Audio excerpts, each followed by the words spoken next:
Hello दोस्तों, चलिए CET exam की चौथी पारी यानी 8 जनवरी 2023 की जो दूसरी पारी थी उसके आंसर की देख लेते हैं। पहला प्रश्न, अमन, ओस और बोरा कौन सी फसल से संबंधित है? तो ये चावल से संबंधित है। किससे संबंधित है? चावल से। अगला प्रश्न, पद्म पुरस्कार से सम्मानित अभिजीत सेन किस पेशे से संबंधित है? तो अभिजीत सेन साहब है ये अर्थशास्त्री है यानी इकोनॉमिस्ट है। अगला प्रश्न है, निम्नलिखित में से कौन सा क्षेत्र जैव विविधता यानी बायोडाइवर्सिटी का हॉटस्पॉट है? तो जो अपना पश्चिमी घाट है, कौन सा घाट? पश्चिमी घाट, ये आंसर हो जाएगा।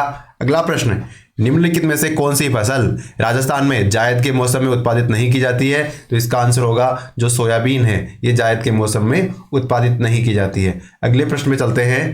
भारतीय मौसम विभाग के अनुसार जब वार्षिक वर्षा की कमी सामान्य वर्षा से कितनी अधिक होती है, यानी जो सामान्य वर्षा होती है उससे कितने प्रतिशत कम वर्षा होगी तब प्रचंड सूखे की स्थिति होगी? तो इसका आंसर होगा ऑप्शन डी, यानी सामान्य वर्षा से 50% ज्यादा अगर कमी होगी वर्षा में तो उसे प्रचंड सूखा कहा जाएगा। तो जिसने भी 50% आंसर मार्क किया है तो उसका आंसर राइट हो जाएगा। अगला प्रश्न है, प्रधानमंत्री उज्ज्वला योजना का शुभारंभ कहां से हुआ था? तो ये बलिया यानी उत्तर प्रदेश से प्रधानमंत्री उज्ज्वला योजना का शुरुआत हुई थी। अगला प्रश्न है, कॉमनवेल्थ गेम्स 2026 की मेजबानी कौन सा देश कर रहा है? तो कॉमनवेल्थ गेम्स 2026 की मेजबानी करेगा ऑस्ट्रेलिया। अगर शहर की बात करें तो ऑस्ट्रेलिया का जो शहर है विक्टोरिया, वो कॉमनवेल्थ गेम 2026 की मेजबानी करेगा। अगले प्रश्न में चलते हैं। महारानी विक्टोरिया के स्वर्ण जुबली उत्सव में भाग लेने के लिए 1887 में मारवाड़ के प्रतिनिधि के रूप में किसे इंग्लैंड भेजा गया था? तो ये अपने प्रताप सिंह जी है, इनको 1887 में मारवाड़ के प्रतिनिधि के रूप में इंग्लैंड भेजा गया था महारानी विक्टोरिया के स्वर्ण जुबली उत्सव में भाग लेने के लिए। तो इसका answer option C Pratap Singh हो जाएगा। अगला प्रश्न है, जवाहरलाल नेहरू की अध्यक्षता में अखिल भारतीय देशी राज्य लोक परिषद का 7वां अधिवेशन कहाँ आयोजित हुआ? तो जो अखिल भारतीय देशी राज्य लोक परिषद का 7वां अधिवेशन है वो उदयपुर में आयोजित हुआ था। कहाँ पे? उदयपुर में। अगला प्रश्न है, और ये सीईटी की 4 पारियों में दूसरी या तीसरी बार रिपीट हो गया था यह प्रश्न। इस क्या है कि किसके नेतृत्व में शेखावाटी किसान आंदोलन में 10,000 से अधिक जाट महिलाओं ने भाग लिया था? तो ये अपने किशोरी देवी जी है। क्या नाम है? किशोरी देवी जी। इन्होंने किसान आंदोलन में भाग लिया था, इन्होंने नेतृत्व किया था किसान आंदोलन का। तो इसका आंसर जिसने भी किशोरी देवी लगाया उसका आंसर सही हो जाएगा।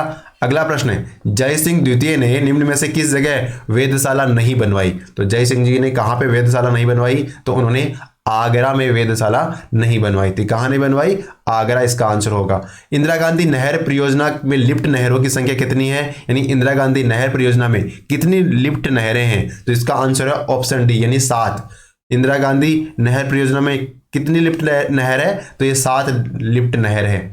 अगला प्रश्न है, बेरन और नारकोंडम क्या है? तो ये ज्वालामुखी है भारत में। कहाँ पे है? तो अंडमान निकोबार द्वीप समूह के क्षेत्र में ये बेरन और नारकोंडम ज्वालामुखी भारत में ज्वालामुखी है। तो जिसने भी भारत में ज्वालामुखी इसका आंसर लगाया है उसका आंसर राइट हो जाएगा। अगले प्रश्न में चलते हैं। निम्न में से कौन सा युग में राजस्थान के राज्यपाल पूर्व पद सही नहीं है? कल्याण सिंह जी राज्यपाल बनने से पहले उत्तर प्रदेश के मुख्यमंत्री थे? नहीं। कलराज मिश्र साहब है ना, ये उत्तर प्रदेश के राज्यपाल थे, ये गलत है। बाकी सारे कथन सही है। तो हमें बताना था कौन सा गलत है। तो इसका आंसर क्या हो जाएगा? कलराज मिश्र उत्तर प्रदेश के राज्यपाल। संसद राज्य सूची के विषय पर किस अनुच्छेद के तहत कानून बना सकती है? तो संसद राज्य सूची के किसी भी विषय पर आर्टिकल 249 के तहत कानून बना सकती है। किस आर्टिकल के तहत? 249 के तहत। अगला प्रश्न है, राजस्थान में मुख्यमंत्री पर्यटन उद्योग संबल योजना कब प्रारंभ की गई? तो मुख्यमंत्री पर्यटन उद्योग संबल योजना 2021 में प्रारंभ की गई। पिछले साल ही यानी पिछले से पिछले साल में इसे प्रारंभ किया गया था। तो इसका आंसर 2021 हो जाएगा। अगला प्रश्न है, आर.जी. भंडारकर और आत्माराम पांडुरंग निम्नलिखित में से किस संस्था से संबंधित थे? तो ये प्रार्थना सभा से संबंधित थे। कौन? आर.जी. भंडारकर और आत्माराम पांडुरंग साहब प्रार्थना सभा से संबंधित थे। अगला प्रश्न, सहजोबाई का संबंध किस संप्रदाय से है? तो सहजोबाई जी चरणदासी संप्रदाय से संबंधित है। किससे संबंधित है? चरणदासी संप्रदाय से संबंधित है। आंसर की पीडीएफ हमारे Telegram channel Mulan school LRE पे आपको मिल जाएगी। वहां से आप डाउनलोड करके आराम से मिला सकते हो और वीडियो देखते हुए लगातार अपने प्रश्नों को मैच करवा सकते हो। स्वतंत्र भारत के प्रथम विधि मंत्री कौन थे? तो हम सबको पता है बाबा साहब भीमराव अंबेडकर है, वो स्वतंत्र भारत के पहले विधि मंत्री थे, या दूसरे शब्दों में कहें तो भारत के पहले कानून मंत्री थे। अगले प्रश्न में चलते हैं। निम्नलिखित में से कौन राजस्थान की पहली महिला राज्यसभा की सदस्य थी? तो ये शारदा भार्गव जी है, ये राज्यसभा की पहली महिला सदस्य थी। क्या नाम है? शारदा भार्गव जी। अगला प्रश्न है, हमें मिलान करना था, ये कौन सा संयंत्र किस राज्य से संबंधित है? तो जो सतपुड़ा है ये किससे संबंधित है? ये मध्य प्रदेश से संबंधित है। दुर्वन किससे संबंधित है? दुर्वन गुजरात से है। और ये टनकपुर उत्तराखंड से, और दाभोल कहाँ से? महाराष्ट्र से। तो जिसने भी ए के साथ 4, बी के साथ 3, सी के साथ 2 और डी के साथ 1 वाला आंसर लगाया है उसका आंसर राइट हो जाएगा। 4, 3, 2, 1। राजस्थान में अंत्योदय योजना 1977 में शुरू की गई, इसका उद्देश्य क्या था? तो सबसे गरीब परिवार को आर्थिक सहायता प्रदान करना अंत्योदय योजना 1971 का उद्देश्य था। अगला प्रश्न, राष्ट्रीय कृषि आयोग ने सामाजिक वानिकी पद का उपयोग सर्वप्रथम किस साल में किया था? तो सामाजिक वानिकी शब्द का प्रयोग किया था किसने? राष्ट्रीय कृषि आयोग ने सबसे पहले 1976 में किया था। तो इसका आंसर 1976 हो गया।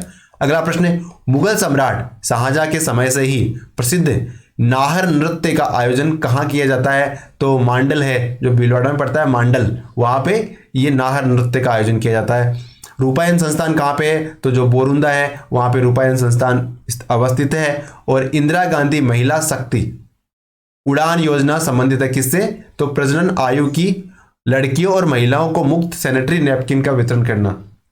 नहीं, इसका उद्देश्य क्या है? सैनिटरी नैपकिन प्रोवाइड करवाना इसका उद्देश्य है। तो इसका आंसर आयु और प्रजनन की महिलाओं को मुफ्त सैनिटरी नैपकिन का वितरण करना आंसर हो जाएगा। अगला प्रश्न, राजस्थान में टंगस्टन का उत्पादन कहाँ पे होता है? तो डेगाना नागौर में टंगस्टन का उत्पादन होता है। तो जिसने भी डेगाना आंसर लगाया है उसका राइट आंसर है। श्यामपुरा और भाट नहरें, तो ये जयसमंद झील से संबंधित है। श्यामपुरा और भाट जयसमंद झील से संबंधित है। और गरासिया जनजाति में जो मोरबंदी या विवाह रीति है ना, वो विवाह से संबंधित है। किससे? मोरबंदी या रीति रिवाज। तो एक प्रश्न आया था पिछली पारी में कि मोरबंदी या विवाह किस जनजाति से संबंधित है, और इस बारे में क्या आ गया कि जो मोरबंदी है वो किस से संबंधित, मतलब किस प्रकार का संस्कार है? तो ये विवाह से संबंधित जुड़ा हुआ है। अगला प्रश्न, निम्न में से कौन सिंचाई परियोजना और जिला सुमेलित नहीं है? तो इसमें बाकी सुमेलित है, लेकिन इंदिरा लिफ्ट गंगानगर ये सुमेलित नहीं है। तो जिसने भी इंदिरा लिफ्ट गंगानगर लगाया उसका आंसर सही हो जाएगा, क्योंकि ये सुमेलित नहीं है। अगला प्रश्न है, ई मित्र एट होम योजना में निम्न में से किन जिलों को शहरी क्षेत्रों को शुरू किया गया है? तो ये ई मित्र एट होम है ना, ये पायलट रूप से जयपुर और जोधपुर में शुरू की गई। कहां से? जोधपुर और जयपुर। जिसने भी लगाया है उसका आंसर सही हो जाएगा। विश्व सतत विकास शिखर सम्मेलन जो फरवरी 2022 की मेजबानी की गई थी, किस संस्थान द्वारा की गई? तो इसका आंसर होगा ऊर्जा और संसाधन संस्थान, TERI द्वारा। किसके द्वारा? TERI या ऊर्जा व संसाधन संस्थान के द्वारा विश्व सतत विकास शिखर सम्मेलन फरवरी 2022 में मेजबानी की गई थी। अगला प्रश्न, राजस्थान का कौन सा जिला औसत वार्षिक वर्षा की मात्रा सर्वाधिक प्राप्त करता है? तो एवरेज वार्षिक वर्षा राजस्थान में झालावाड़ में सर्वाधिक होती है। कहां पे? झालावाड़ में। अगर एक स्थान विशेष की बात करें तो माउंट आबू सिरोही होगा, लेकिन अगर पूरे जिले की बात करें तब झालावाड़ में सर्वाधिक वर्षा होगी। किस वर्ष राजस्थान सेवा संघ का स्थानांतरण अजमेर में हुआ था? तो राजस्थान सेवा संघ का स्थानांतरण अजमेर में कब हुआ था? तो 1920 में। कब हुआ? 1920 में 1920 में राजस्थान सेवा संघ का स्थानांतरण कहां पे हुआ? अजमेर में हुआ। अगला प्रश्न है, कथोड़ी जनजाति मुख्यतः किस जिले में पाई जाती है? तो ये उदयपुर जिले में पाई जाती है। कथोड़ी जनजाति उदयपुर जिले में पाई जाती है। मेहरानगढ़ दुर्ग में स्थित चामुंडा माता मंदिर की स्थापना किसने की थी? तो मेहरानगढ़ दुर्ग में चामुंडा माता का मंदिर है, बिल्कुल है। और इसकी स्थापना किसने की थी? तो राव जोधा साहब है ना, इन्होंने चामुंडा माता मंदिर की स्थापना मेहरानगढ़ दुर्ग में की थी।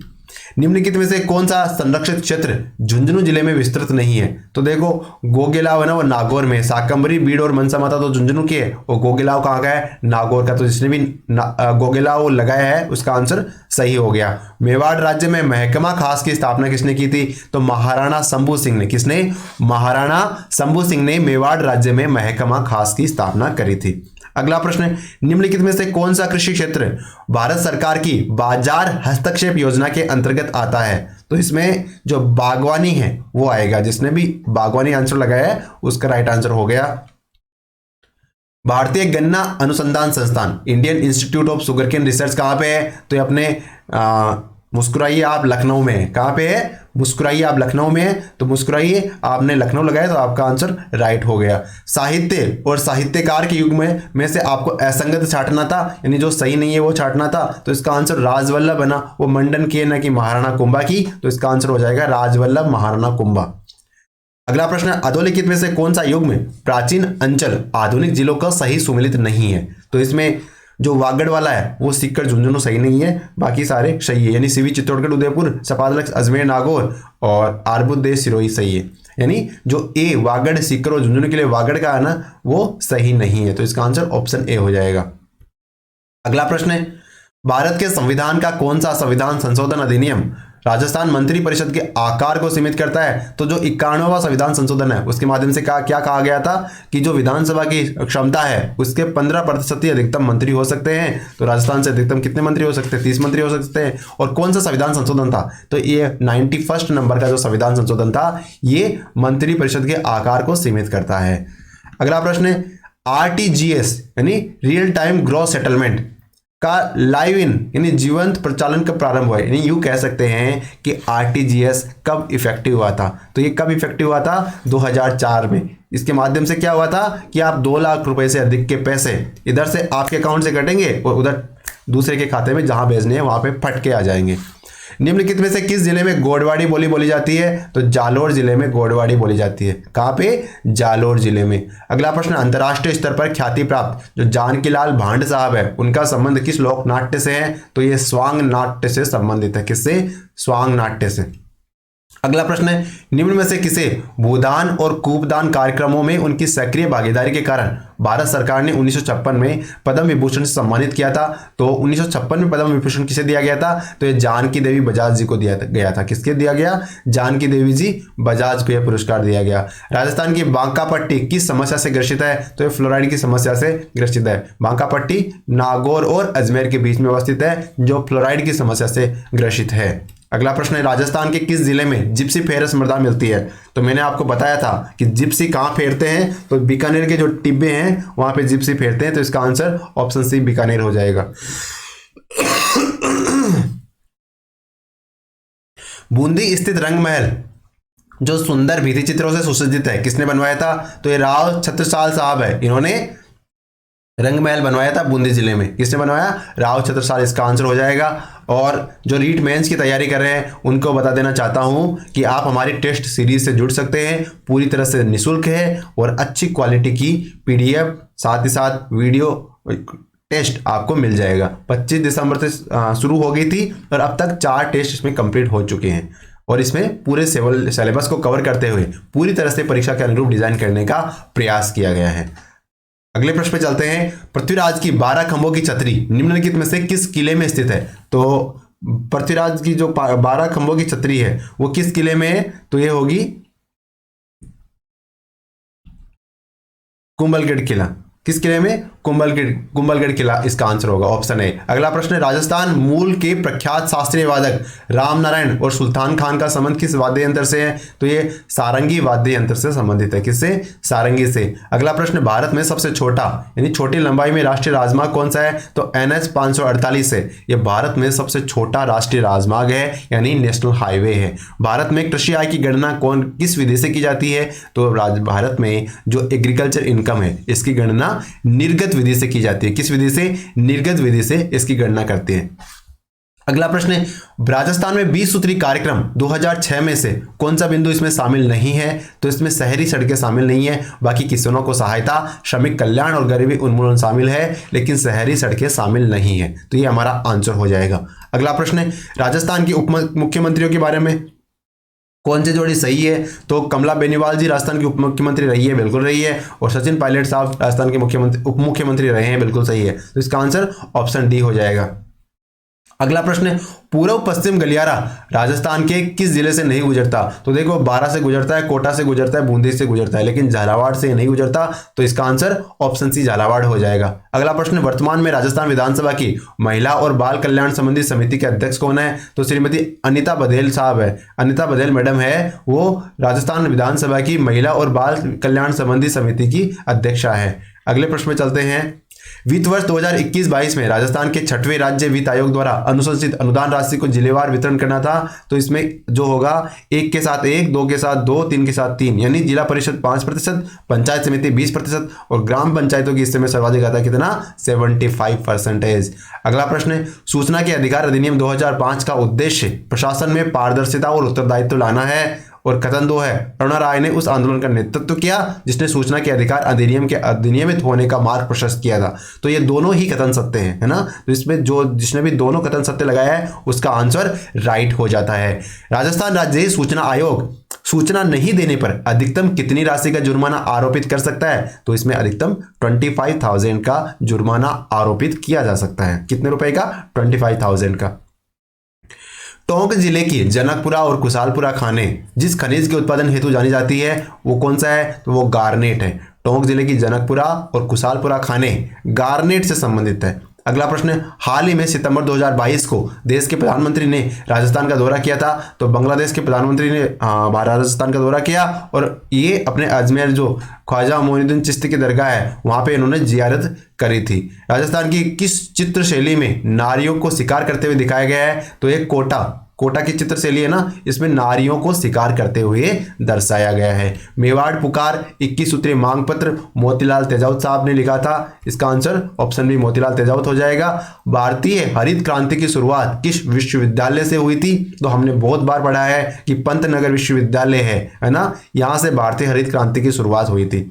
और किस खिलाड़ी ने जर्मन ओपन बैडमिंटन 2022 में रजत पदक प्राप्त किया है? तो लक्ष्य सेन है, इन्होंने जर्मन ओपन बैडमिंटन 2022 में रजत पदक प्राप्त किया है। अगला प्रश्न, ऐतिहासिक स्थल जाबालीपुर की आधुनिक पहचान करनी है। तो जाबालीपुर का नाम क्या होगा? जालौर होगा। और रबड़ का सर्वाधिक उत्पादन करने वाला राज्य कौन सा है? तो ये अपना केरल है, यह रबड़ का सर्वाधिक उत्पादन करता है। असत्य कथन ढूंढना था, तो शुष्क खेती पश्चिमी राजस्थान में प्रचलित है, बिल्कुल सही है। राजस्थान में आर्द्र खेती दक्षिण पूर्वी भाग में की जाती है, सही है। जूमिंग खेती को वालरा कहते हैं, यह भी सही है। और 14 कृषि जलवायु खंडों में बांटा गया है, यह कथन गलत हो जाएगा। जितने भी ऑप्शन डी यानी लगाया उसका आंसर राइट हो जाएगा। जनगणना के अनुसार राजस्थान में शिशु लिंगानुपात कितना है? तो ये 888 हो जाएगा। कितना होगा? 888। राजस्थान राज्य पर्यटन सलाहकार समिति के अध्यक्ष कौन है? तो अपने जो मुख्यमंत्री साहब है वो राजस्थान राज्य पर्यटन सलाहकार समिति के अध्यक्ष है। कौन? मुख्यमंत्री साहब। श्रीलाल जोशी का संबंध किससे है? तो ये फट चित्रण से श्रीलाल जोशी का संबंध है। निम्नलिखित में से भारत के किन शहरों को 2021 tree cities of the world के रूप में मान्यता दी गई थी? तो मुंबई और हैदराबाद को दी गई है 2021 में। किसे? मुंबई और हैदराबाद को। अगला प्रश्न, कौन सा संवैधानिक संशोधन ईडब्ल्यूएस आरक्षण से संबंधित है? तो बहुत बार पढ़ा है हमने, 103वां संविधान संशोधन है वो ईडब्ल्यूएस से संबंधित है, यानी इकोनॉमिकली वीकर सेक्शन से संबंधित कौन सा है? 103 है। जीएसटी से कौन सा है? तो 101 रुपए की जुआरी होती है, वो जीएसटी से संबंधित है। प्राचीन भारतीय लिपिमाला के प्रसिद्ध लेखक कौन है? तो गौरीशंकर हीराचंद ओझा साहब है, ये प्राचीन भारतीय लिपिमाला के लेखक है। कौन है? गौरीशंकर हीराचंद ओझा साहब। निम्नलिखित में से कौन सी नदी रिफ्ट घाटी में बहती है? तो जो नर्मदा और ताप्ती नदियां हैं वो रिफ्ट घाटी से बहती है, तो इसका आंसर क्या हो जाएगा? नर्मदा नदी। मक्का राजस्थान की किस जनजाति का मुख्य भोजन है? तो मक्का है वो भील जनजाति का है, क्योंकि मक्का कहाँ होता है? भीलवाड़ा, चित्तौड़गढ़ और अपने बांसवाड़ा, बारां, इन जिलों में। और कौन सी जनजाति इन जिलों में बाहुल्य है? तो भील जनजाति। तो इसका आंसर ऑप्शन बी हो जाएगा। अगला प्रश्न, कलाओं के प्रोत्साहन के लिए 1857 में Maharaja school of arts and crafts की स्थापना किसने की थी? तो सवाई राम सिंह द्वितीय ने इसकी स्थापना करी थी। और मौद्रिक नीति को लागू करने के लिए नोडल एजेंसी कौन सी है? तो मौद्रिक नीति के लिए हम सब ने पढ़ा है, बहुत बार बताया है, और सेकंड ग्रेड वालों को तो स्पेशली चिक के बताया है कि कौन है? जो भारतीय रिजर्व बैंक है ना, आरबीआई, वो मौद्रिक नीति जारी करता है, वो महंगाई भी कंट्रोल करते हैं और मार्केट में फंड को भी रेगुलेट करते हैं कि कितना फंड मार्केट में रहेगा, और अपने जो प्रत्यक्ष और अप्रत्यक्ष विधियों के माध्यम से मार्केट में जो मौद्रिक नीति है उसे रेगुलेट करने का कार्य करते हैं। भारत में कौन सी सिंचाई परियोजना है जिसमें छिड़काव सिंचाई, फव्वारा सिंचाई को अनिवार्य कर दिया गया है? तो नर्मदा नहर परियोजना में सिंचाई या फव्वारा सिंचाई को अनिवार्य किया गया था, यह पहली सिंचाई परियोजना थी ऐसी। अगला प्रश्न है, अरावली पर्वतमाला के संबंध में कौन सा कथन सत्य है? तो इसमें वर्तमान इसका निर्माण प्री कैम्ब्रियन काल में हुआ था, तो ये तो कैम्ब्रियन काल में तो गलत हो गया, तो एक तो होगा नहीं। और उसके बाद में अवशिष्ट पर्वत के रूप में, बिल्कुल सही है। ये आग्नेय चट्टानों से निर्मित है, नहीं, आग्नेय और अवसादित दोनों प्रकार की चट्टानों से निर्मित, तो ये कथन भी गलत हो जाता है। और चौथा है इसका विस्तार दक्षिण पश्चिम से उत्तर पूर्व दिशा की ओर है, तो सही है। तो इसका जिसने भी 2 और 4 आंसर लगाया है उसका आंसर राइट हो जाएगा। अगला प्रश्न है, मौलवी लियाकत अली जिन्होंने 1857 के स्वतंत्रता संग्राम के दौरान महत्वपूर्ण भूमिका निभाई, किस शहर से संबंधित थे? तो ये इलाहाबाद से संबंधित थे। कौन? मौलवी लियाकत अली साहब इलाहाबाद से संबंधित थे। राजस्थान में वर्तमान लोकायुक्त कौन है? तो प्रताप कृष्ण लोहरा। मैंने आपको बताया था राजस्थान के लोकायुक्त को याद करने की ट्रिक, दुआ गुप्ता चौधरी सिद्धू, श्री माल कुदाल शर्मा, दवे सुरनाथ जैन गुप्ता कोठारी, और वर्तमान में कौन है? प्रताप कृष्ण लोहरा। तो इस प्रकार प्रताप कृष्ण लोहरा है वर्तमान में राजस्थान के लोकायुक्त है। सूची 1 को सूची 2 से मिलान करना था, तो इसमें जिसने भी क्या लगाया है? ऑप्शन डी लगाया है, यानी नाना साहब के साथ ए के साथ 4, बी के साथ 2, सी के साथ 1 और डी के साथ 3। 4, 2, 1, 3 जिसका भी है उसका आंसर राइट हो जाएगा। शिवरात्रि पशु मेले का आयोजन कहाँ होता है? तो ये करौली जिले में आयोजित होता है। शिवरात्रि पशु मेले का आयोजन करौली जिले में होता है। अगला प्रश्न है, अधोलिखित लोक देवता के मुख्य तीर्थ स्थल से कौन सा असंगत है? तो तलेनाथ जी करतियासर बीकानेर से संबंधित नहीं है, तो जिसने भी तलेनाथ जी करतियासर बीकानेर लगाया उसका आंसर सही हो गया। अगला प्रश्न, राजस्थान के निम्नलिखित जिलों को उत्तर से दक्षिण की ओर सही क्रम में लगाना था, तो सबसे ऊपर गंगानगर, फिर कौन सा है? बीकानेर, उसके बाद में कौन सा है? जालौर, उसके बाद जोधपुर, उसके बाद में जालौर। तो 1, 4, 3 और 2 इसका आंसर हो जाएगा। क्या हो जाएगा? 1, 4, 3 और 2 जिसने लगाया है उसका आंसर राइट है। अगला प्रश्न है, कोपेन के जलवायु वर्गीकरण के अनुसार राजस्थान के किन जिलों में स्टेपी जलवायु पाई जाती है? तो जो बाड़मेर, जालौर और जोधपुर है वहां पे किस प्रकार की जलवायु पाई जाती है? स्टेपी जलवायु पाई जाती है। तो ए इसका आंसर हो जाएगा, बाड़मेर, जालौर, जोधपुर। भारतीय स्वतंत्रता संग्राम के संदर्भ में निम्नलिखित में से दी गई घटनाओं का कौन सा कालक्रम सही है? तो इसमें बंगाल का विभाजन हुआ था सबसे पहले, फिर सूरत का कांग्रेस अधिवेशन हुआ था, फिर लखनऊ समझौता हुआ था। तो बंगाल विभाजन, कांग्रेस अधिवेशन और लखनऊ समझौता जिसने लगाया उसका आंसर सही हो जाएगा। अगला प्रश्न, निम्नलिखित में से कौन सा युग में सही सुमेलित नहीं है? तो बाकी तो सुमेलित है, लेकिन गुड़ला है ना, वो श्रावण शुक्ल तृतीया को नहीं मनाया जाता, तो ये इसका आंसर हो जाएगा। क्या? गुड़ला श्रावण शुक्ल तृतीया आंसर होगा। राजस्थान सरकार द्वारा घोषित जेट्रोफा बीज का समर्थन मूल्य कितना है? तो 12 रुपए प्रति केजी है। जेट्रोफा का जो बीज होता है उसका समर्थन मूल्य कितना है? तो जेट्रोफा के बीज का समर्थन मूल्य है 12 रुपए प्रति केजी। क्या है? 12 रुपए प्रति केजी। मेघालय पठार का सबसे ऊंचा बिंदु कौन सा है? तो ये कौन सा है? शिलोंग है, वो मेघालय पठार का सबसे ऊंचा बिंदु है। अगला प्रश्न, राजस्थान में सब्जी उत्कृष्टता केंद्र कहाँ स्थापित किया गया? तो बूंदी में सब्जी उत्कृष्टता केंद्र स्थापित किया गया। दूसरी पंचवर्षीय योजना की रूपरेखा किसके द्वारा तैयार की गई? तो हमें पता है जो पी.सी. महानवलोबी साहब है, इन्होंने दूसरी पंचवर्षीय योजना की रूपरेखा तैयार करी थी। अगला प्रश्न, लैंगिक समानता और महिलाओं के आर्थिक सशक्तिकरण को बढ़ावा देने के लिए भारत सरकार ने भारत का पहला महिला बैंक भारतीय महिला बैंक लिमिटेड नाम से स्थापित किया था। इसे किस वर्ष लॉन्च किया गया था? इसे 2013 में लॉन्च किया गया था, लेकिन बाद में इसे SBI में यानी स्टेट बैंक ऑफ इंडिया में मर्ज कर दिया गया था। अगला प्रश्न है, भारत में रक्षा क्षेत्र में स्वचालित मार्ग से विदेशी निवेश की सीमा को बढ़ाकर कितने प्रतिशत कर दिया है? तो जो रक्षा क्षेत्र है उसमें ऑटोमेटिक रूट से कितनी FDI ला सकते हैं? तो देखो, रक्षा क्षेत्र में ऑटोमेटिक रूट से यानी आपको सरकार की स्पेशल परमिशन की जरूरत नहीं होगी, DG से परमिशन की जरूरत नहीं होगी। आप जो सीधे मानक है उनके माध्यम से 74% जो अपना डिफेंस सेक्टर उसमें FDI आमंत्रित कर सकते हो। अलवर के किस शासक के समय नीमूचना कांड हुआ था? तो महाराजा जय सिंह के समय। किसके समय? महाराजा जय सिंह के समय अलवर में नीमूचना कांड हुआ था। अगला प्रश्न, राजस्थान की किस रियासत की और विशेष रूप से कौन से शासक ने ब्लू पोट्री को संरक्षण दिया था? तो जयपुर के सवाई राम सिंह द्वितीय है ना, इन्होंने जयपुर की जो ब्लू पोट्री है इनको संरक्षण दिया था। अगला प्रश्न है, भारतीय रेलवे ने हाल ही में IIT संस्थान के साथ स्वदेशी हाइपरलूप सिस्टम विकसित करने की घोषणा की है, तो यह IIT मद्रास होगा। इसका आंसर क्या होगा? IIT मद्रास, यानी रेलवे और IIT मद्रास है ना हाइपरलूप सिस्टम विकसित करेंगे। प्राथमिक तौर पर एकल बस संरचना कहाँ पाई जाती है? तो ये कुछ कंप्यूटर के क्वेश्चन आएंगे, तो मिनी और माइक्रो कंप्यूटर में प्राथमिक तौर पर एकल बस संचरण की सुविधा पाई जाती है।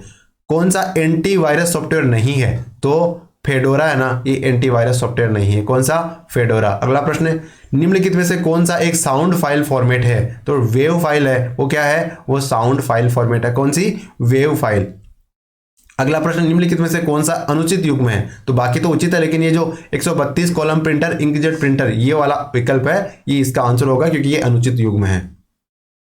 अगला प्रश्न, MS वर्ड 2019 डॉक्यूमेंट के संदर्भ में कथनों पर विचार करना था, तो इसका जिसने भी छुपे हुए फॉर्मेट चिन्हों को कंट्रोल प्लस शिफ्ट प्लस 8 दबाकर देखा जा सकता है। तो इसमें केवल डी, केवल एक वाला जो है वो सही हो जाएगा, केवल एक इसका राइट आंसर होगा। अगला प्रश्न है वेब 3.0 के संदर्भ में निम्नलिखित कथनों पर विचार करना था। इसमें 1 और 3 कथन है वो सही है, तो जिसने भी 1 और 3 लगाया है उसका आंसर राइट हो जाएगा। अगला प्रश्न है एलिफेंटियासिस, एलिफेंटियासिस किसके कारण होता है? तो ये फाइलेरिया कृमि के कारण होता है। किसके कारण? फाइलेरिया कृमि के कारण एलिफेंटियासिस रोग होता है। विक्रम एस क्या है? तो भारत का पहला निजी निर्मित रॉकेट है। क्या है? विक्रम एस। क्या है? भारत का पहला निजी निर्मित रॉकेट विक्रम एस है। अगला प्रश्न, कपास के बीजों से प्राप्त कपास का रेशा क्या है? तो एक पॉलीसेकेराइड है। कपास के बीजों से प्राप्त जो कपास का रेशा है उसे क्या कहते हैं? पॉलीसेकेराइड कहते हैं। अगला प्रश्न है निम्नलिखित में से कौन रासायनिक परिवर्तन का उदाहरण है? तो पकाए जाने पर सब्जी का नरम होना, ये किसका उदाहरण है? रासायनिक परिवर्तन का। बाकी रासायनिक परिवर्तन के उदाहरण नहीं है, लेकिन पकाए जाने पर सब्जी का नरम होना ये रासायनिक परिवर्तन का उदाहरण है। अगला प्रश्न है बोना ग्रह सीरीज किसके मध्य है? तो बृहस्पति और मंगल ग्रह के बीच में कौन सा ग्रह है? सीरीज। और सीरीज क्या है? एक प्रकार का बोना ग्रह है। अगला प्रश्न है पृथ्वी की सतह से भू स्तर उपग्रह की ऊंचाई लगभग कितनी होती है? तो 36,000 किलोमीटर होती है। कितनी होती है? 36,000 किलोमीटर। अगला प्रश्न है निम्नलिखित में से कौन सा ग्लोबल वार्मिंग का प्रमुख कारण है? तो IR किरणों का O2 और N2 द्वारा पुनः विकिरण, ये इसका राइट आंसर हो जाएगा। क्या होगा? IR किरणों का O2 और N2 द्वारा पुनः विकिरण इसका आंसर होगा। अगला प्रश्न आर्टिफिशियल रेलिंग, कृत्रिम वर्षा और क्लाउड सीडिंग के लिए सबसे अधिक इस्तेमाल किया जाने वाला रसायन कौन सा है? तो इसका आंसर होगा सिल्वर आयोडाइड। क्या होगा? Silver iodide. यानी कृत्रिम वर्षा वाले प्रश्न में सिल्वर आयोडाइड है वो सही आंसर होगा। अगला प्रश्न निम्नलिखित में से किसे लोरिक एसिड होता है जिसका उपयोग कुछ संक्रमणों के इलाज के लिए किया जाता है और मॉइस्चराइजिंग क्रीम के निर्माण में भी इसका प्रयोग किया जाता है? तो इसका आंसर है जो नारियल तेल है वो मॉइस्चराइजिंग क्रीम और संक्रमणों के इलाज में उपयोग किया जाता है। बहुत ही उपयोगी तेल है। नारियल के तेल में नीम की पत्तियां मिला लीजिए, उसे गर्म कर लीजिए, फिर आप उसे लगाते हो तो त्वचा संबंधी जो दिक्कतें हैं वो दूर होने की संभावना बहुत अधिक बढ़ जाती है। एक समबाहु त्रिभुज आयत की परिमाप का योग 90 सेंटीमीटर है, त्रिभुज का क्षेत्रफल T और आयत का क्षेत्रफल R। तो आपको क्या बताना था? आयत की लंबी भुजा की लंबाई। तो इसमें जिसने भी 27 सेंटीमीटर लगाया है उसका आंसर सही हो जाएगा। आयत की लंबी भुजा की लंबाई वाला प्रश्न है उसमें 27 सेंटीमीटर आंसर होगा। अगला प्रश्न है एक साउंड को कोट किया था ABCSD और मिनरल को किया था QRS TUVW, तो हमें करना था READER को कोट, तो इसमें UTVDTU क्या होगा? UTVTU। जिसने भी लगाया उसका आंसर सही हो जाएगा। यानी U पहले U लास्ट में, तो एक में है, किसमें है? ऑप्शन ए में है। अगला प्रश्न है आपको कथनों के 2 निष्कर्ष दिए गए हैं वो पढ़ने से बताने से क्या होगा? तो सभी डॉक्टर अच्छे हैं, कुछ महिलाएं डॉक्टर है, तो सभी अच्छे डॉक्टर महिलाएं हैं और कुछ महिलाएं अच्छी है, तो इसमें क्या आंसर होगा? एक सेकेंड, सभी डॉक्टर अच्छे हैं, तो ये तो डॉक्टर और ये अच्छे, और उसके बाद कुछ महिलाएं डॉक्टर है, तो कुछ महिलाएं हैं वो डॉक्टर है, ये महिलाएं। ठीक है, अब क्या कह रहा है? सभी अच्छे डॉक्टर महिलाएं हैं, तो सभी अच्छे डॉक्टर महिलाएं हैं ये तो जरूरी नहीं है, ये कथन तो सही नहीं होगा। दूसरा, कुछ महिलाएं अच्छी है, ये बिल्कुल सही है, तो कथन 2 बिल्कुल सही है। तो कथन 2 अनुसरण करता जिसने भी आंसर लगाया है वो राइट हो जाएगा। क्या हो जाएगा? केवल कथन 2 जिसने लगाया उसका आंसर राइट हो जाएगा। अगले प्रश्न में चलते हैं। कितने वर्षों में 80,000 10% वार्षिक ब्याज दर पर अर्धवार्षिक चक्रवृद्धि से 92,610 हो जाएंगे? तो ये 1.5 वर्ष में हो जाएंगे। कितने वर्ष में हो जाएंगे? 1.5 वर्ष में हो जाएंगे। तो 80,000 रुपये देखो 10% की रेट से एक साल में कितने बढ़ेंगे? एक साल में लगभग 8,000 बनेंगे, और 2 साल में कितने बढ़ जाते? 16,000 बढ़ जाते। यानी एक साल भी नहीं होगा, 2 साल भी नहीं होगा, इसका मतलब कौन सा विकल्प बचा था? ऑब्वियसली 1.5 साल बचा था। तो आप इसको बिना कैलकुलेट किए हुए भी पहुंच सकते हो। सुधीर और संजय की वर्तमान आयु का अनुपात 4.5 4.5 है, और 5 वर्ष बाद उनकी आयु का अनुपात 5:6 हो जाएगा। सुधीर की वर्तमान आयु क्या है? तो इसका आंसर होगा 20 है। सुधीर की वर्तमान आयु क्या है? सुधीर की वर्तमान आयु, मैं आपके जानकर सुधीर की बात नहीं कर रहा हूँ, मैं इस प्रश्न में जो सुधीर आया है उसकी बात कर रहा हूँ। उसकी आयु क्या है? 20 साल है। 7 वर्षों का 7 संख्याओं का औसत है वो 39 है। इनमें से 3 संख्याओं का औसत 27 है, बची हुई 4 संख्याओं का औसत क्या होगा? तो 7 को 39 से मल्टीप्लाई करना था, फिर 3 को 27 से मल्टीप्लाई करना था, जो बच गए उसमें से लेस कर देना था, फिर 4 का भाग देना था, क्या आएगा? 48 आ जाएगा। अगला प्रश्न ये वाला चित्र है, तो इसमें भी जिसने भी एक बताना था, इसमें आपको कौन सा पानी का प्रतिबिंब कौन सा होगा, दर्पण का कौन सा होगा। दर्पण में तो क्या होता है, जो राइट से लेफ्ट हो जाता है चीजें, और पानी में क्या होता है, उत्तर से दक्षिण हो जाती है। तो इस प्रकार इसका आंसर जिसने भी ए वाला लगाया है, आप इसे गौर से देख लो और अपने पेपर में मिलान कर लो कि हमारा कौन सा आंसर लगाया है और सही कौन सा है। एक घन की सभी सतहों को लाल रंग से रंगा गया, इसे समान आकार में 125 छोटे घनों में काटा गया और घनों को केवल एक सतही रंग रंगी गई। तो कितने घनों की केवल एक सतह रंगी गई, तो इसमें आंसर होगा 54 घनों की केवल एक सतह है वो रंगी गई। एक दो अंकों की संख्या इस प्रकार है कि उसके अंकों का गुणनफल 12 है और दी गई संख्या में 36 जोड़ा जाता है, तो दी गई संख्या के अंक अपना स्थान परस्पर बदल लेते हैं। तो दी गई संख्या का मान कितना है, तो दी गई संख्या हो गया होगी 26 होगी। क्या होगी, 26 होगी। इस प्रकार ऑप्शन सी इसका राइट आंसर हो जाएगा। अगले प्रश्न है, यदि दक्षिण पूर्वी दिशा उत्तर दिशा बन जाती है और उत्तर पूर्व दिशा पश्चिम दिशा बन जाती है और इसी प्रकार दिशाएं बनती है, तो दक्षिण दिशा का क्या बन जाएगी। तो इसमें देखो 135 डिग्री का मूव कर रही है, किस तरफ, ये राइट की तरफ मूव कर रही है। तो आप इस प्रकार दक्षिण दिशा को 135 डिग्री राइट की तरफ मूव कराओगे तो क्या बन जाएगा, उत्तर पूर्व बन जाएगा। ऑप्शन ए इसका आंसर हो जाएगा। और अज्ञात संख्या ज्ञात करनी थी इसमें, तो इसमें 184 आंसर हो जाएगा। क्या होगा, 184। अगला प्रश्न, लड़कों की कक्षा में एक पंक्ति में खड़े हैं और क्रम से एक लड़का दोनों सिरों से 33वें स्थान पे है। तो कक्षा में कितने लड़के हैं, तो इधर से 33, इधर से 33, 66, और वो लड़का दो बार काउंट हो गया तो एक कम कर देंगे तो 65 कितने नंबर पे होगा, 65 इसका आंसर होगा। क्या होगा, 65 आंसर होगा। और नीचे दिए गए चित्र है, इसमें आपको त्रिभुज काउंट करने थे, तो त्रिभुज आएंगे 16। कितने त्रिभुज आएंगे, 16 त्रिभुज आ जाएंगे इसमें। और ये अगला पद बताना था, 975, 864, 753, 642, तो इसमें अगला अंक आएगा 531। कितना आएगा, 531। 7 व्यक्तियों के परिवार में वैज्ञानिक का विवाह एक अध्यापिका से हुआ जिसके 3 बच्चे, एक इंजीनियर, एक डॉक्टर, एक अभिनेता। अभिनेता की पत्नी नर्तकी है तो सरिता की चाची है, और सरिता इंजीनियर की पुत्री अपने भाई महेश के साथ विज्ञान पढ़ती है। महेश का डॉक्टर का महेश के साथ क्या संबंध है, तो देखो महेश है ना, और डॉक्टर का महेश के साथ चाचा का संबंध है, यानी डॉक्टर साहब महेश के चाचा लगते हैं। तो इसका आंसर जिसने भी, ये कौन से चचा है, ये तो आप ही बता सकते हो।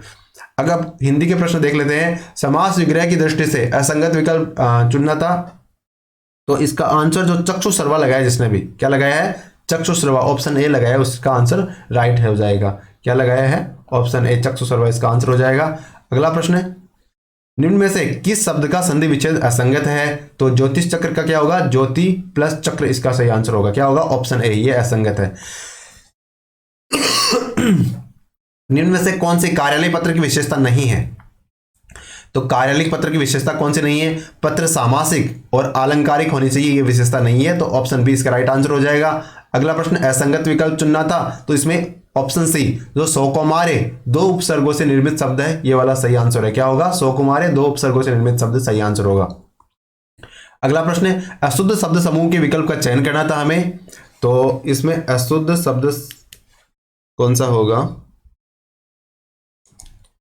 अगला प्रश्न देखते हैं, राजा सेवक को कंबल देता है, उक्त वाक्य में रेखांकित पद में से कौन सा कारक है, तो इसका आंसर होगा संप्रदान कारक। कौन सा कारक है, संप्रदान कारक होगा। सबसे अलग स्थिति उक्त अर्थ की बोधक लोकोक्ति है, कौन से की, सबसे अलग स्थिति किसे कहेंगे, 3 लोक में मथुरा नारी, इसका तात्पर्य क्या होगा, सबसे अलग स्थिति होगा। और कंटेम्प्ट के लिए पारिभाषिक शब्द क्या होगा, कंटेम्प्ट ऑफ कोर्ट होता है ना, तो क्या होते हैं, कोर्ट की क्या कहते हैं, अवमानना कहते हैं। कोर्ट की अवमानना करी या कंटेम्प्ट ऑफ कोर्ट किया, तो कंटेम्प्ट का मतलब क्या होगा, अवमानना हो जाएगा।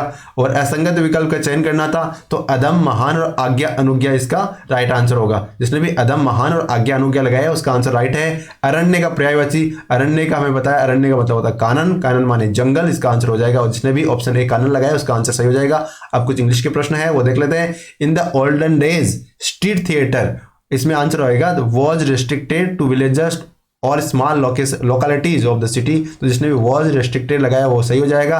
अगला प्रश्न है, which of the following word in the passage is opposite to stabilization, तो इसका आंसर जिसने भी प्रोपगेटिंग लगाया है उसका आंसर सही होगा। क्या होगा, प्रोपगेटिंग। अगला प्रश्न, विच of the following word in the passage means regardless, तो इसका आंसर जिसने भी डेस्पाइट लगाया है उसका सही हो जाएगा।